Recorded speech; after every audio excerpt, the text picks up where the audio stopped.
Assalamu alaikum. So Mustafa was telling me if he wants, he can. If I want, he can introduce me. I was like, no, that's okay. I can introduce myself. Uh, okay.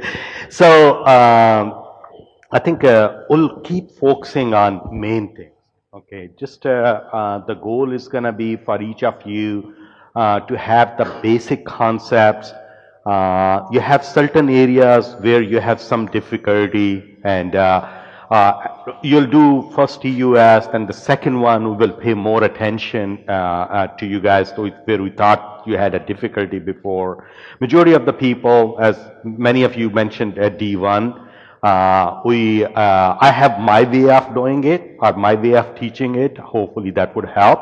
I'll show you that.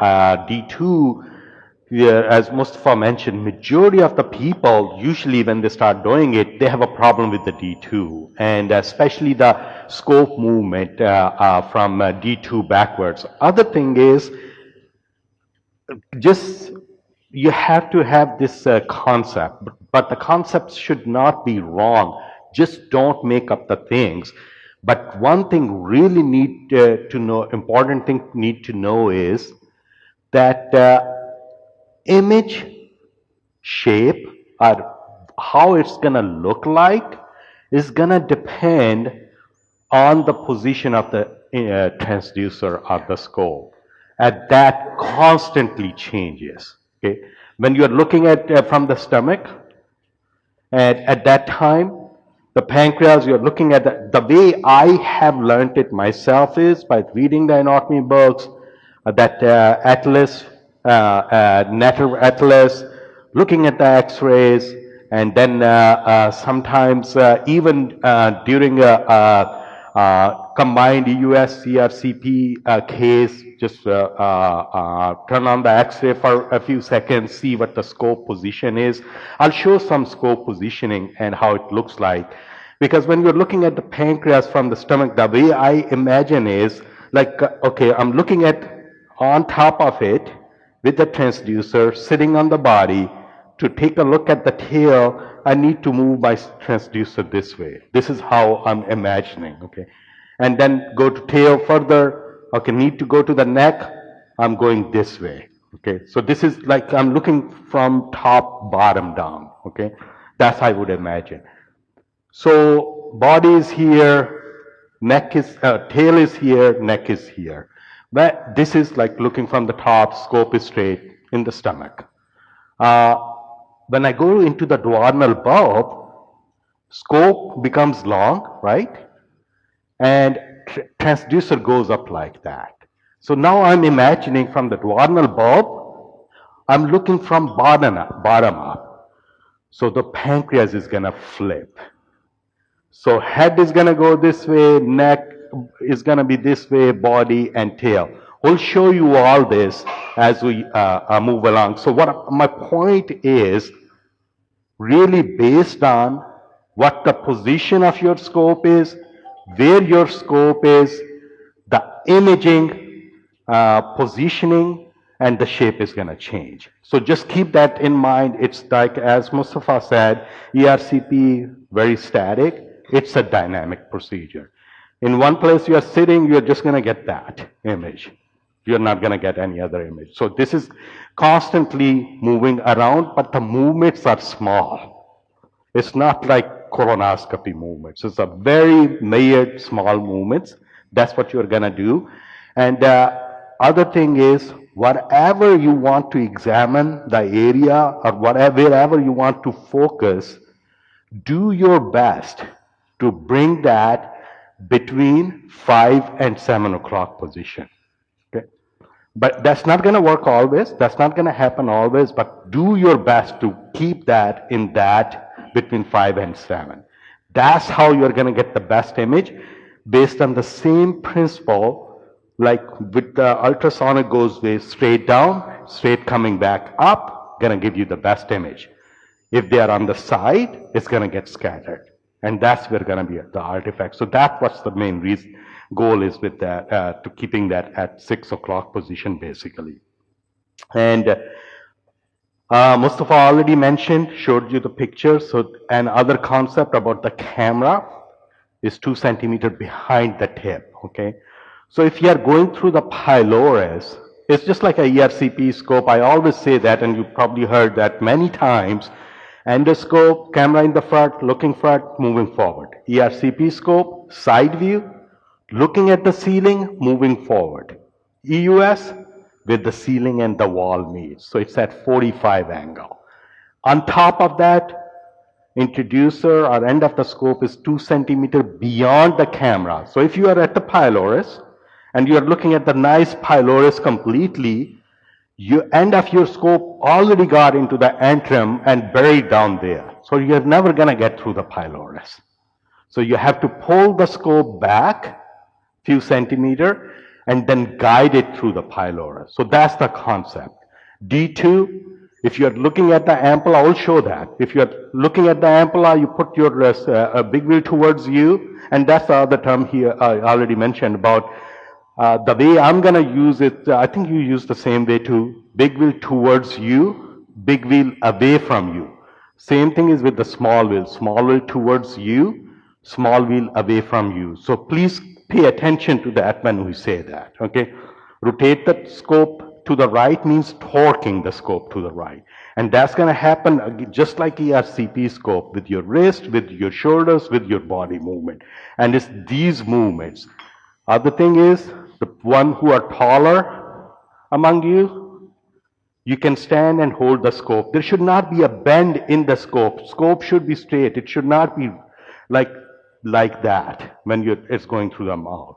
So for the one who are shorter, step back from the patient to keep the scope straight. The goal is whatever you are doing with your hand at this handle of the scope or the wheels of the scope, whatever movement is happening needs to get transmitted all the way to tip. Goal is 1-to-1, as Mustafa showed in the video. If it's not getting transmitted 1-to-1, your scope is very uncomfortable. An uncomfortable scope is not a happy scope. Okay, it's not like the other thing I usually say is you need to be comfortable. You're going to get tense. So when we tell you relax, just relax. It's okay. Don't be anxious. Okay, it's a scope is you are relaxed. Scope will be relaxed. Scope is relaxed, you are relaxed, patient will be relaxed too.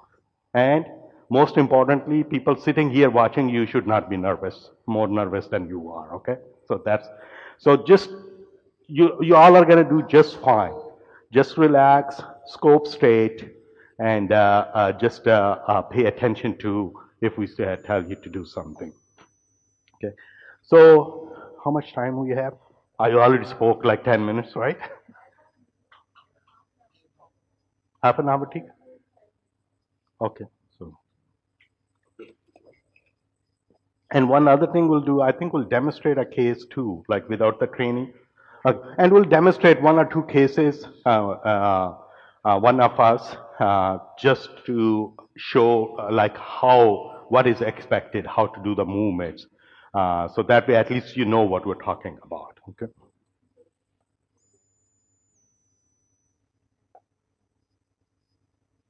What time is it right now? Did you all keep going and so?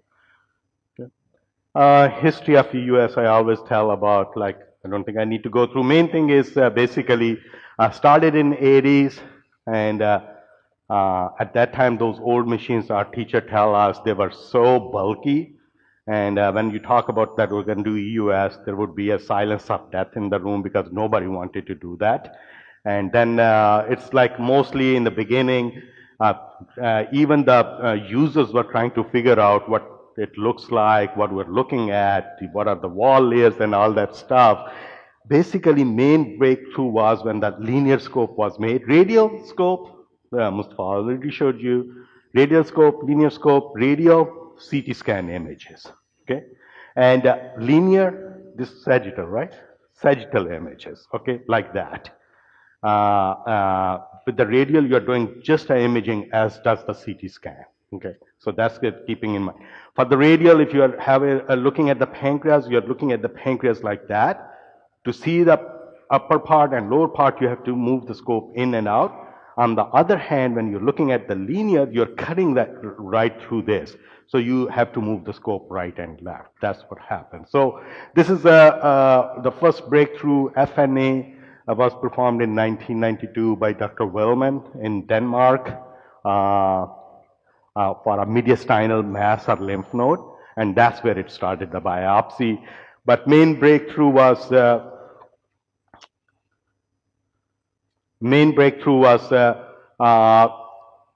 interventionals, EUS, which came around 2005 or so. The diagnostic role, mostly with regard to the cancer staging, we don't use it much. CT scan is much better on it. The new CT scans, MRI, cross-sectional imaging, that does a lot better job nowadays, but mainly it's for diagnostic, means biopsy, and other is interventions, and then LAMS came and all that started. But mostly nowadays we use it not for the cancer staging unless it's a luminal cancer where it does help with the T2, T3, but mostly it's used for biopsy and interventions. So you saw some of those images, the old machines, but I won't go through that. So diagnostic, as mentioned, biopsy of the masses or the liver, and therapeutic, you already saw that. You saw those scopes. The scope in the middle is the for bronchoscopy, for the endobronchial ultrasound. So that's a much smaller scope as compared to the radial linear scope which you use. Mention about that a bit already. With the radial, you can do a FNA because when the needle comes out of the channel, it looks like a dot because the transducer is not looking at it straightly. And that's like a CT image. So that's why even though radial has a working channel, you can't do a FNA because you're not going to be seeing the needle through that. For the FNA or FNB, the needle needs to go in front of the transducer, and that's why we use a linear for that purpose.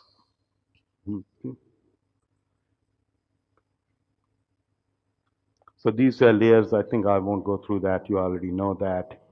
And the terms we already, I think Mustafa mentioned about. What is it? But you talked about like how the fluid gonna look like, solid gonna look like. So I think it's important to know, based on the echogenicity, like anechoic mean basically there's no echogenicity. When it's too white, like fat, it's hyperechogenic. And somewhere in the middle is gonna be hypoechogenic. And fluid is anechoic. As long as the blood is anechoic, as long as it's flowing through the vessel. A clotted blood is going to be hyperechogenic. It's going to look white. It's not going to like, that's other thing with the fluid is, so keep that in mind. Masses, they are between hyper and anechoic. So they are not as black as the fluid looks like.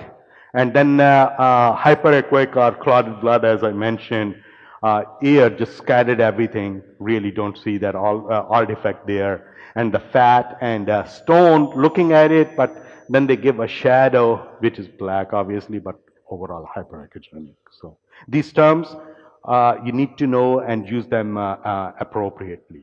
Now coming to performing EUS.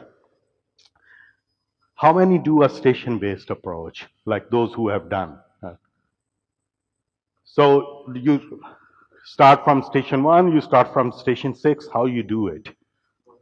Okay. You go all the way to the duodenum? Okay.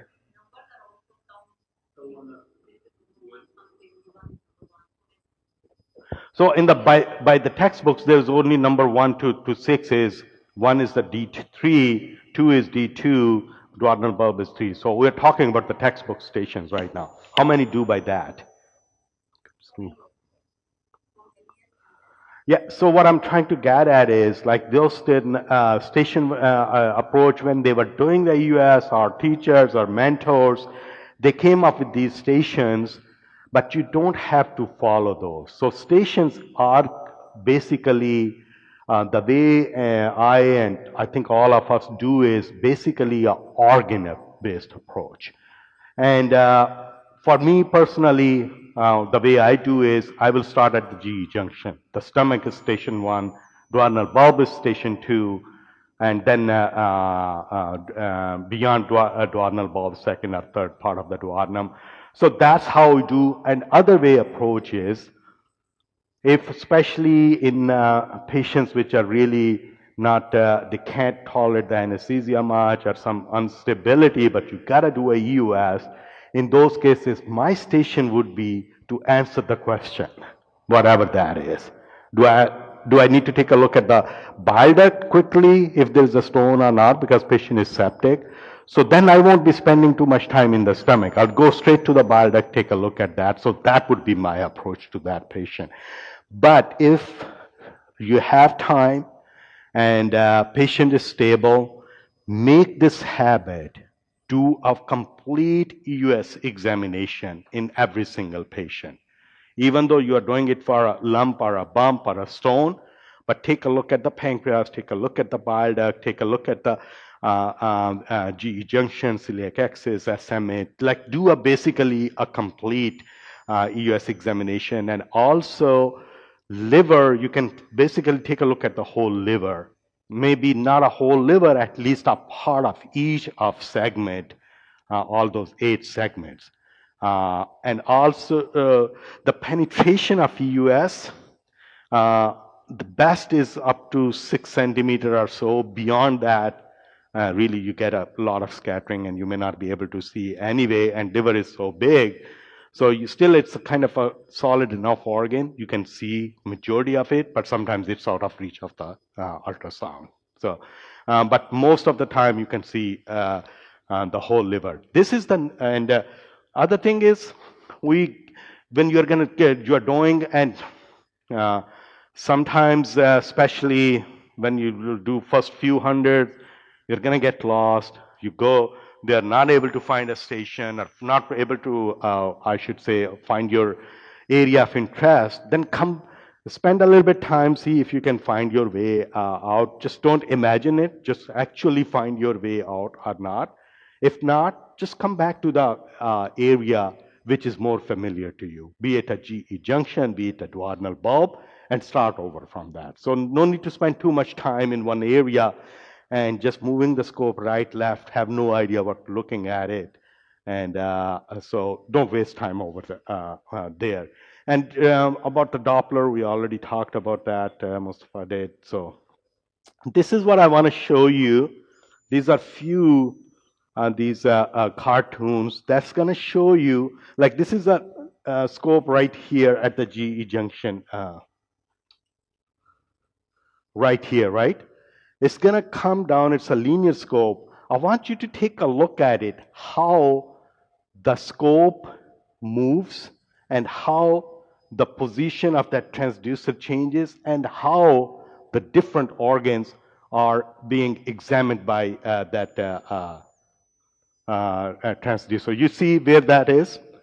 You move the scope, it's looking right here, these organs. You change the scope now, how many organs are coming in that view? So this is moving around. So that's like, let's imagine, this is what I was saying. I'm imagining myself looking from top bottom. Okay, just that's the imagination. Okay, now the scope is here in short scope position, straight. Okay, next one. So now scope coming down, more like in the long scope position, and in the duodenal bulb, and look how the change, like the transducer ultrasound scope is going to give you the image what's in front of it, right? And that's how it's going to get transmitted to the screen. So it's not like same direction all the time. That's what I'm trying to say. So every single time that this is going to change based on where the scope is and how you are moving it. So orientation is going to keep changing based on your scope position. Okay?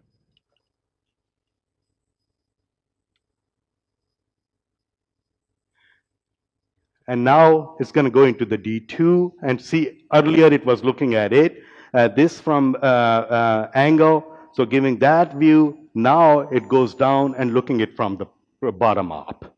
So every time, again, changes the base.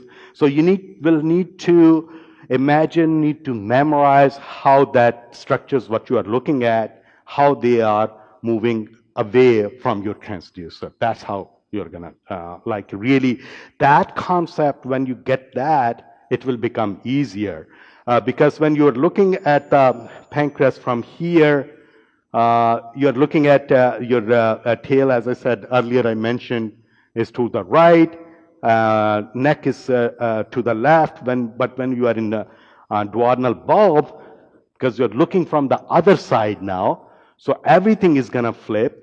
The image from the duodenal bulb is going to be, your head is there, like you see that stack sign, you see the portal vein, you see the pancreatic duct, bile duct, you move it towards your scope, towards the, rotate it to the right to go towards the papilla, right? And then rotate it to the left to go towards the liver hilum.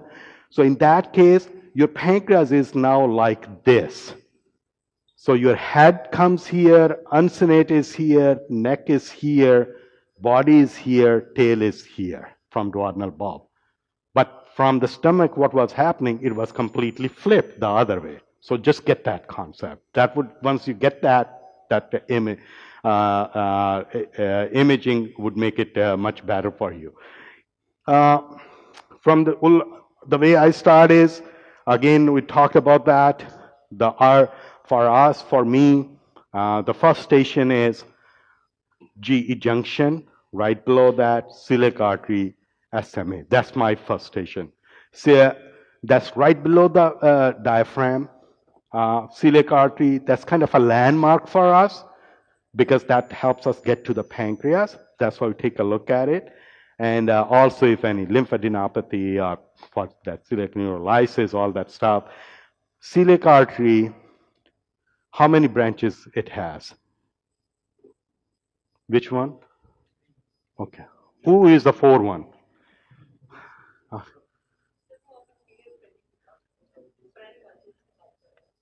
No, no. That's a separate. That doesn't really come off the celiac, but 3 branches, right? Okay. What is the inferior phrenic artery? Like that's usually it's a trick question.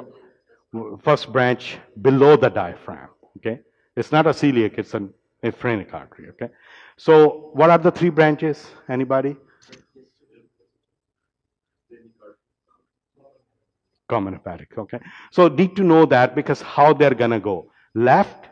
When you follow the celiac, when you're examining at that, you follow the structure, whichever structure you're examining, you follow that with your transducer. Just make that habit. What's going to take to follow that? Is it pulling the scope back, moving it forward, rotating to the right or the left? Once you make that habit, it would become much easier how to follow that. Okay, so left gastric, common hepatic, which goes down, splenic, you follow the splenic. When you follow the splenic, big wheel a little bit away from you, gently advance the scope, that will take you to the pancreas. Okay, so we'll show that, how that's going to happen. Okay?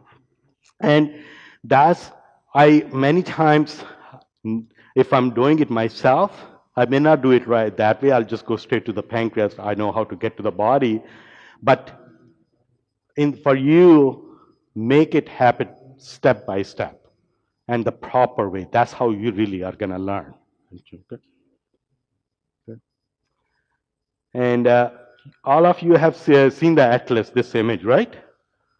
Everybody has seen, right? Read the anatomy and this image. Okay, so on the here, the stomach, pancreas is right behind that. Right kidney, left kidney. Take this paper. If you have the atlas, take it out of the atlas, rip it off. Okay, and then flip it over. Okay, the top, which was on the top, comes to the bottom, right? That's your EUS anatomy. Okay, this is like just one image. Just take that out of the atlas and just see how that's kind of helping you. So this was up earlier. On the top, I just got the same image and just flipped it down. That gives you a US image. Okay. So now it's much easier. You're looking at it. Body's here, neck is here, body here, tail here, left kidney, right? That's what you see on EUS. Okay. Adrenal is going to be here. So it becomes much easier when you have that imagination and take a look at it. Okay. Different stations. I think it would be much easier when we demonstrate that, from each station. So I won't go into the details. Main point was just really trying to tell, like in different positions, scopes. This one?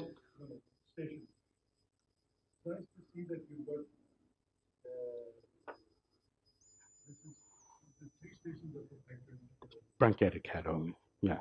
So what we already talked about that. We don't have this like the book textbook is like I asked them how many follow the station approach. If you follow the station approach, you should be going straight to that by 1 to 6 you should be going straight to the D3 first and then following back. Nobody does that. So when they made the station, I think they numbered it wrong. That's one thing.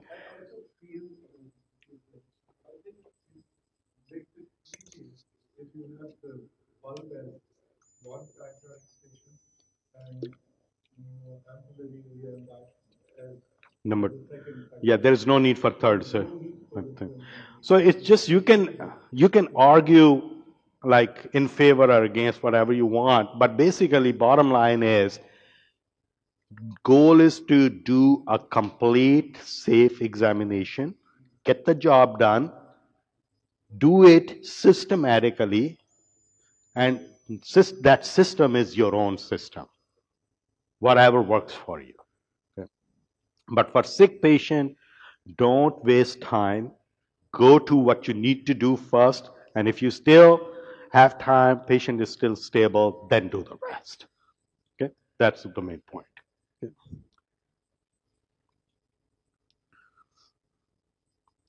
I think I'll just ask.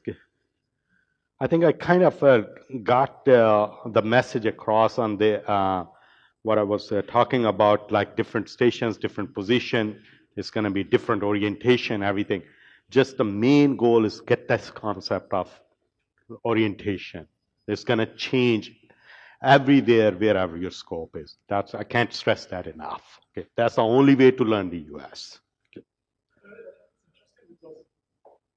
Neither these stations have any clinical relevance in terms of intervention, the diagnostics, or state anything.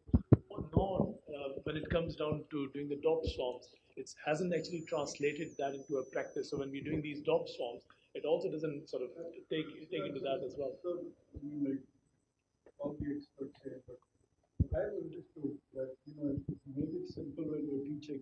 You have mediastinum, you have stomach, you have duodenum.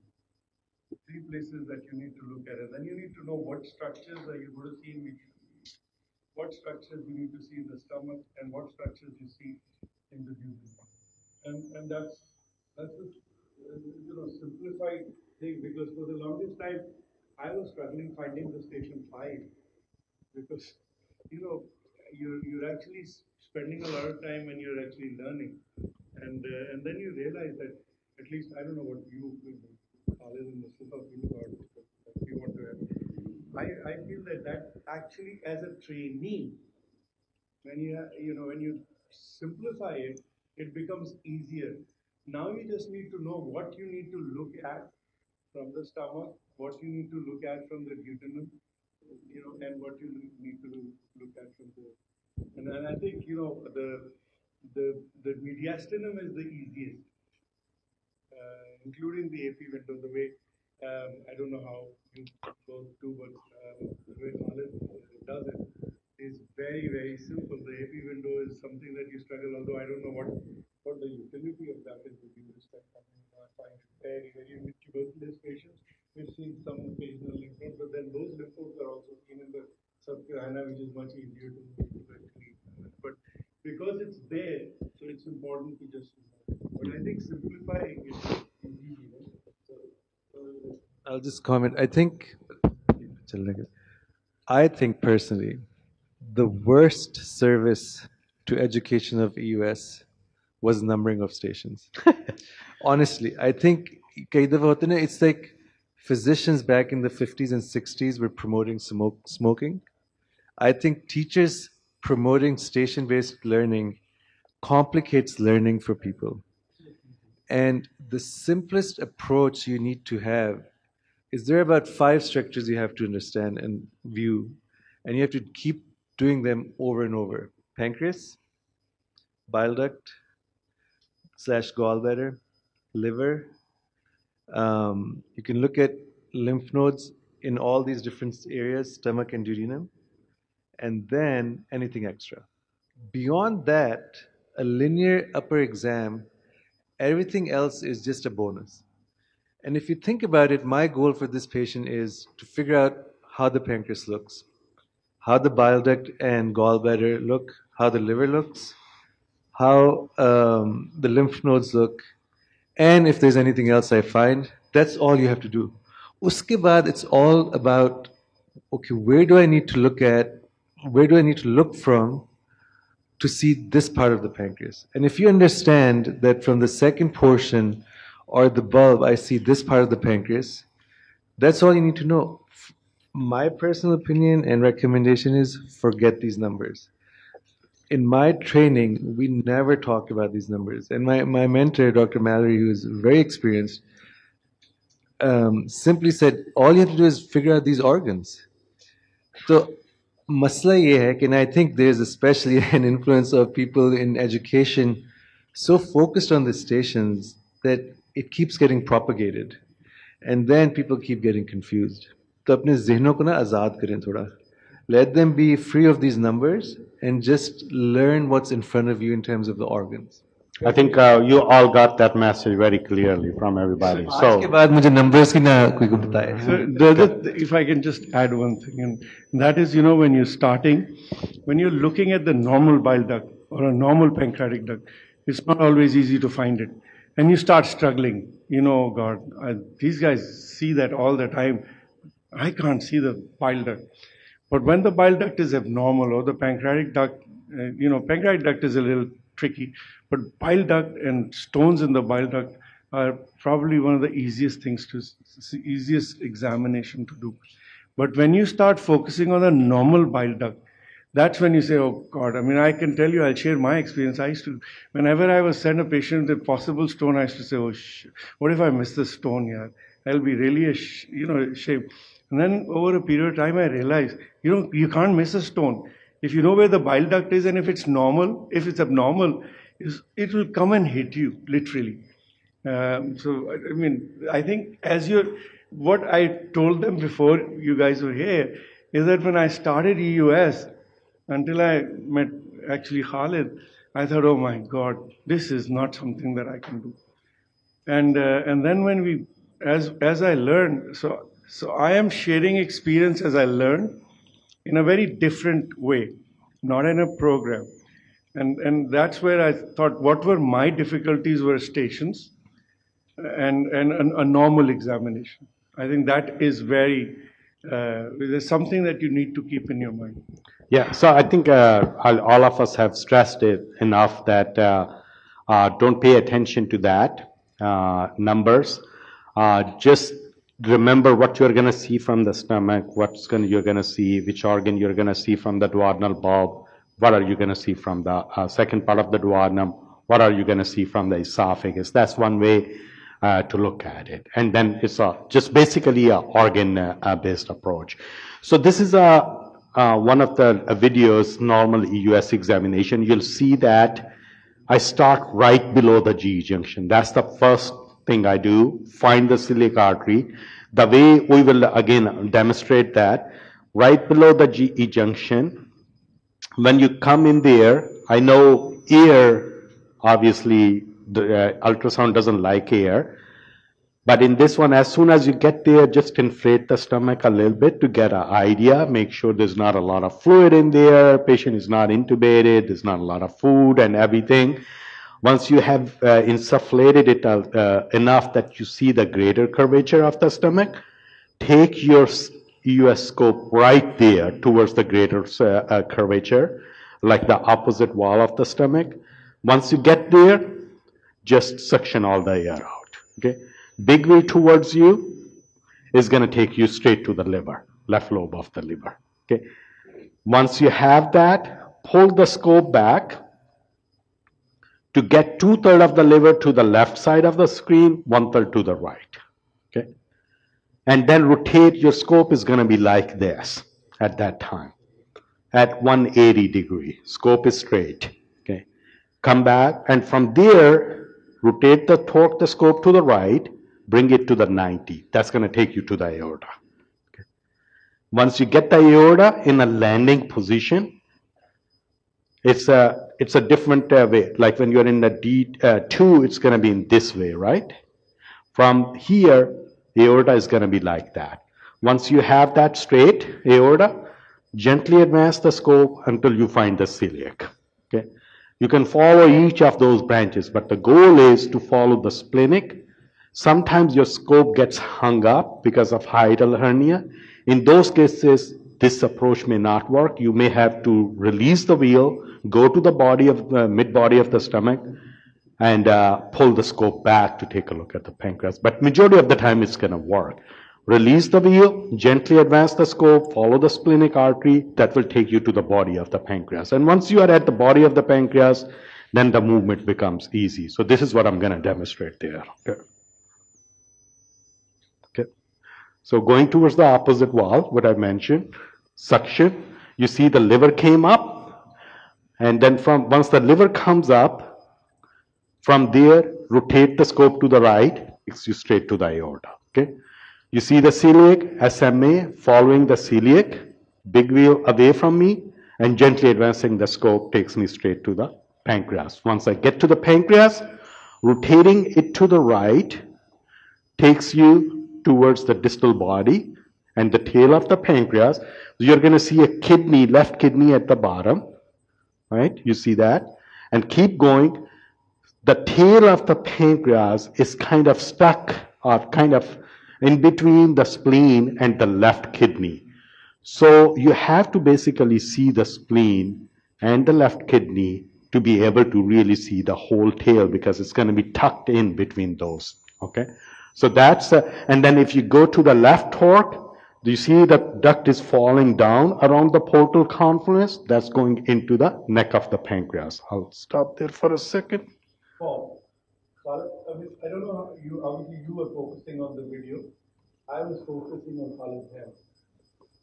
And as he was explaining to you, he was consciously repeating those movements through his hands as well, showing what he would be doing. And I don't know that I wish we had that. We have the video, I'm sure.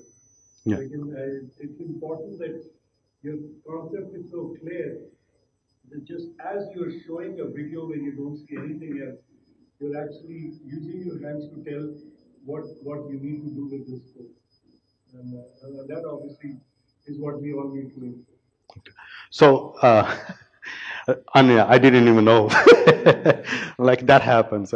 So, portal vein, like your scope, when you're rotating it to the right, like then your duct is going down right there towards the neck. It's going around the portal vein and going into the neck of the pancreas. You see the confluence right there. In this case, right here, what is this? Which vein is that? And which vein is that? And which vein is that? And where is the liver? Right here. When you're in duodenal bulb, what happens? Where is the liver? See, get that. That will make it very easy for you to learn the EUS. Okay, orientation changes based on the scope position. Where is the bile duct here? Do you see it?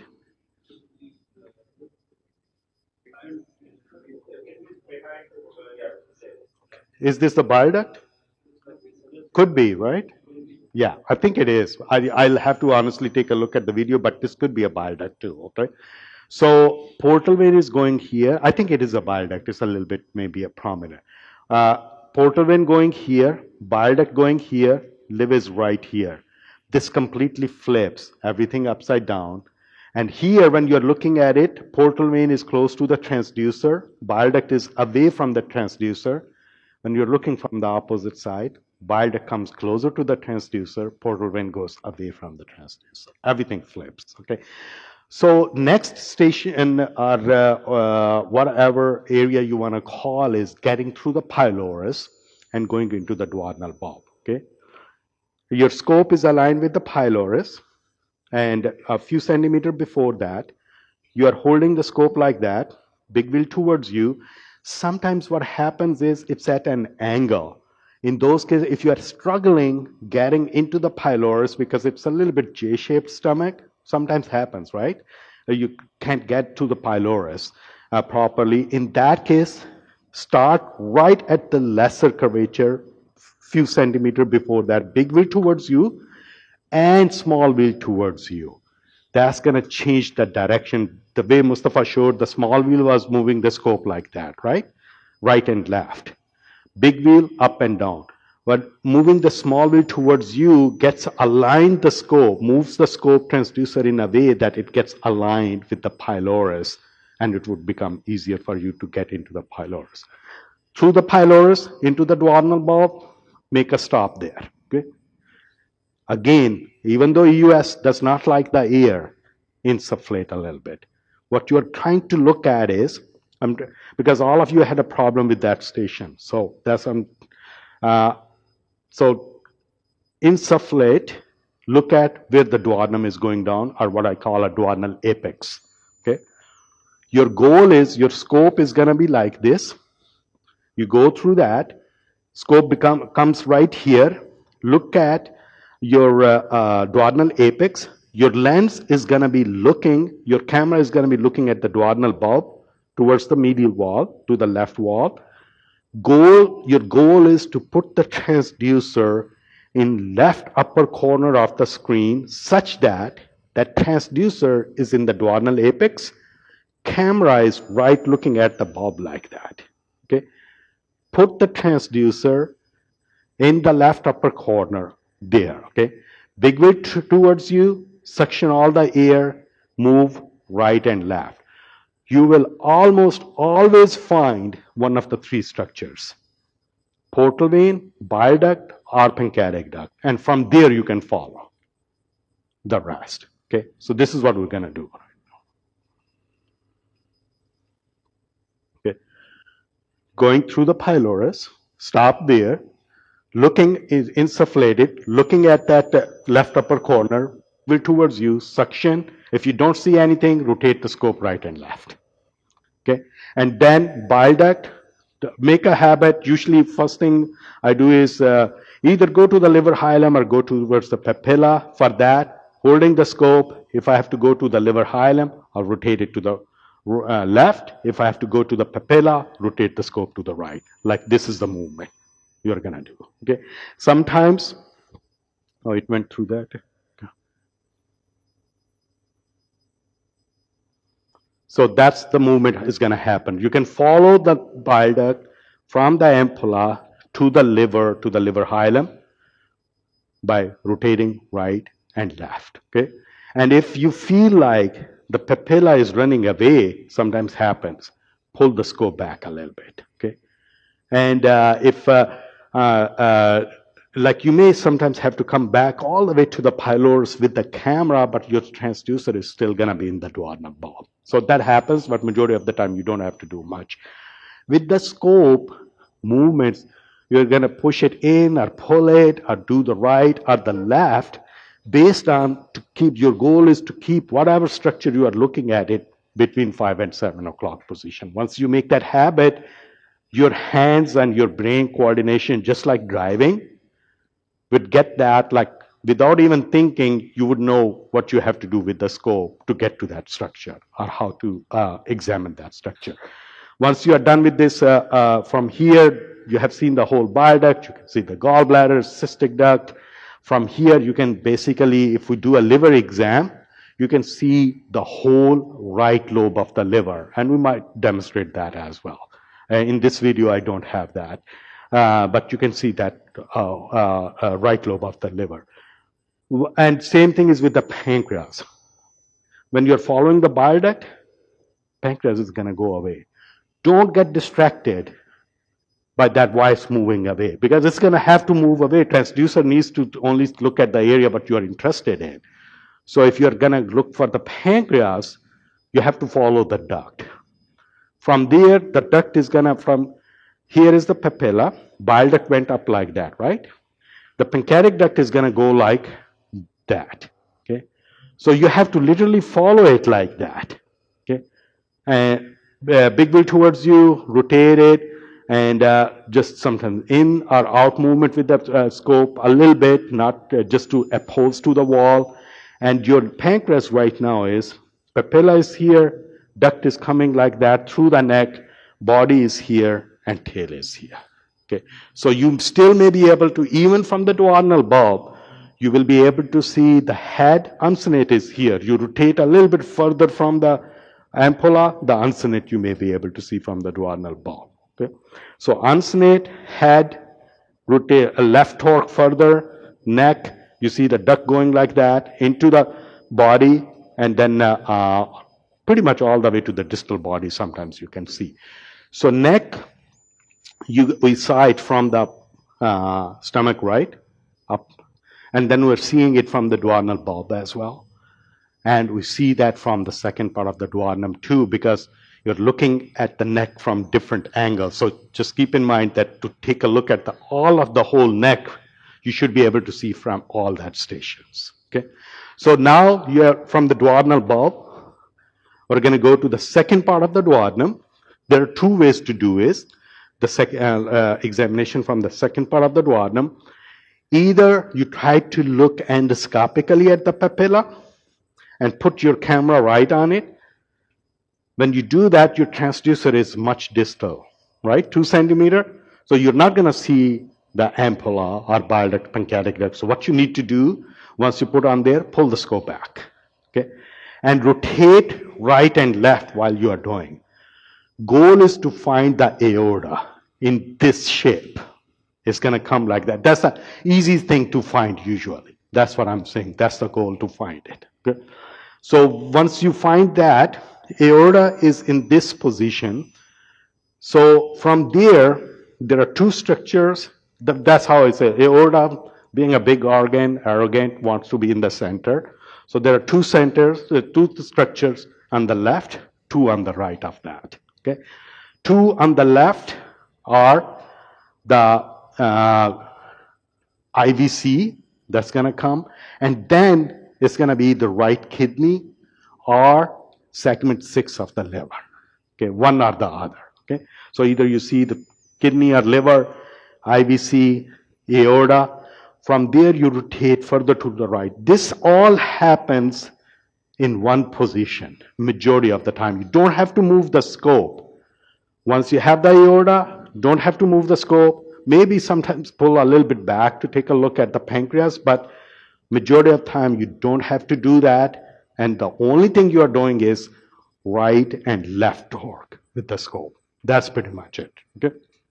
Pulling the scope back, aorta there, torque to the left. What are you going to see? Kidney, right kidney, or the liver, one or the other. Okay. From there, aorta, you rotate it to the right. Right torque, right there.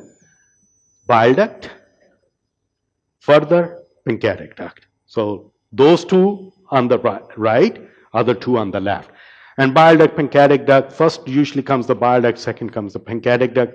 Once you have seen that, you still may not be seeing the papilla because you are compressing on it, either one thing, or it's still, you're still distal to it, even though you are able to see it, the pancreatic duct and bile duct. So you pull the scope a little bit further back and release the wheel enough that you don't fall back, but at the same time, you're not putting a pressure on the wall. So that will make papilla fall right in front of the transducer.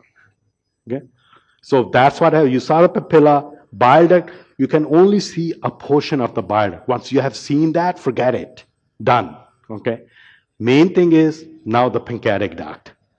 So from D2, you can literally see the whole pancreas by moving it back to the stomach with the scope in just one gentle motion. Okay. And majority of the time, again, you are able to do that. Sometimes you are not, but you should be able to see uncinate. You should be able to see the head, which you talked about, bile duct and the pancreatic duct, neck. Once you fall back into the stomach, body, tail, all this, you should be able to see that in that one motion. Okay, I'll show that in a second.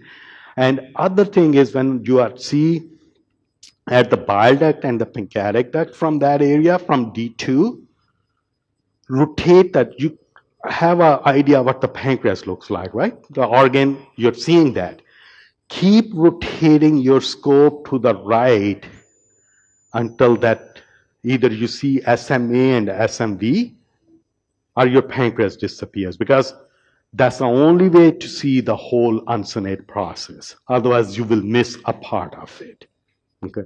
You have not seen the uncinate process in this station completely until you see the mesenteric vessels. That's important. Okay. So make sure that you do that. And then from there, you just follow the duct, pancreatic duct back in there. So here, going into the D2, just try to find the aorta right there, right? And from there, rotate it to the right. First bile duct appeared, pancreatic duct appeared. From here, forget the bile duct, follow the pancreatic duct. And here, sometimes what happens, you saw the bile duct, pancreatic duct here, and then it's not coming in view completely. So forget about that because you already saw that, right? And now coming back slowly, fell out of the duodenum into the stomach, pancreas body there, coming towards the tail now.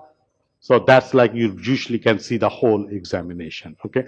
For the mediastinum, the way is like as Dr. Saad mentioned, like really what you're basically looking for the lymph nodes. But when you're coming back into the mediastinum, easy way to do is like if you have to find a small lymph node, what they tell you, paraesophageal, lower mediastinum, don't know exactly where that is.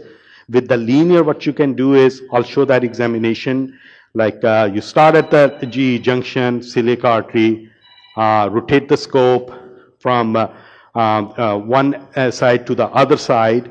You see the aorta, pull the scope back 1 centimeter, go back, see the aorta from the other side, means you have rotated and saw that. Pull the scope back 1 centimeter, go back. So that's how you do with the linear. Keep doing that. But to take a look at the subcrina, forget about everything, don't see anything, just pull the scope back to 30. That's it. In every single person, it's going to be between 29 and 30.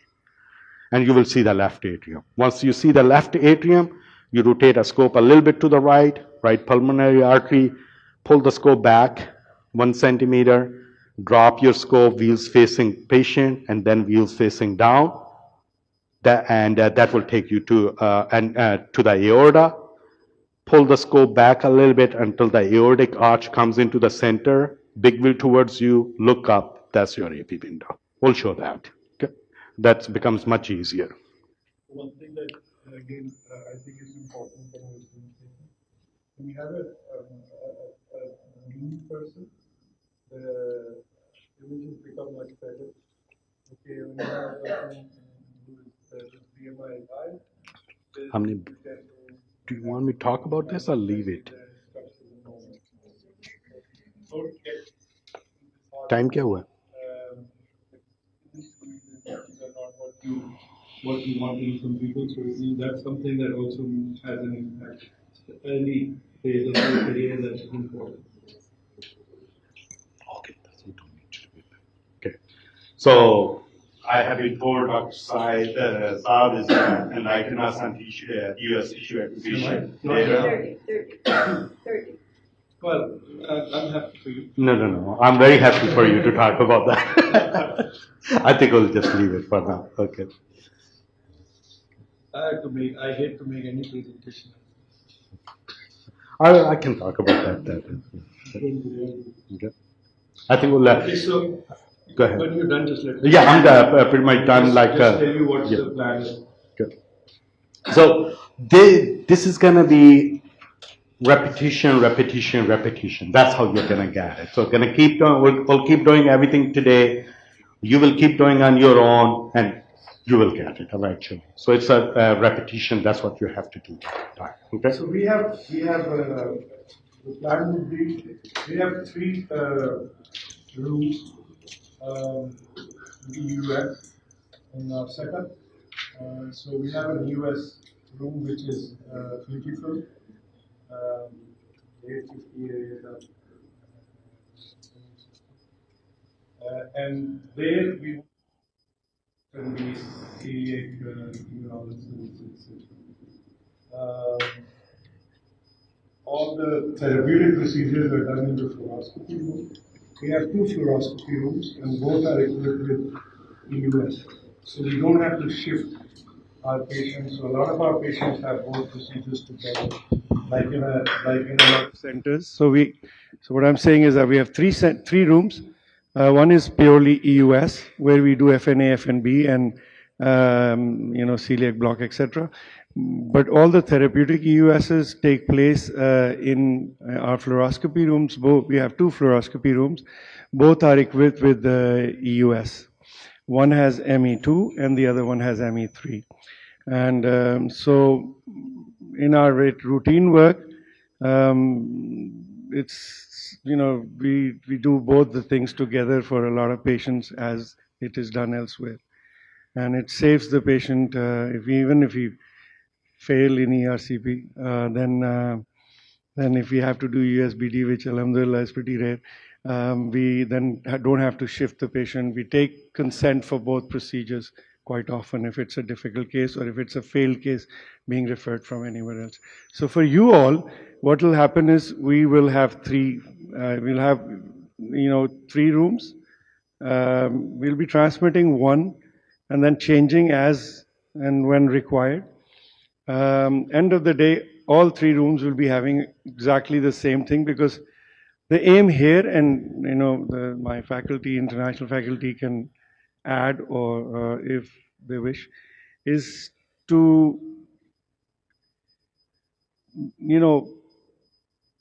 give you exposure to what Khalid has just shown time and again.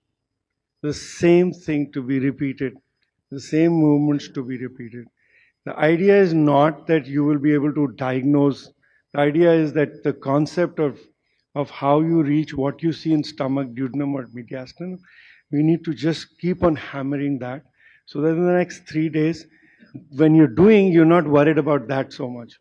Then you can focus on what the abnormality is. If you know what normal is, then abnormal is not so difficult. Okay. And difficult cases, a lot of people struggle, and so it's okay. So three rooms we'll have all three international faculty will be with you. You will all get exposure to each one of them, and you will get to know some slight differences in approach, and then you can pick up the one that you think is most suited to you, or so that's what we're ready for. Okay.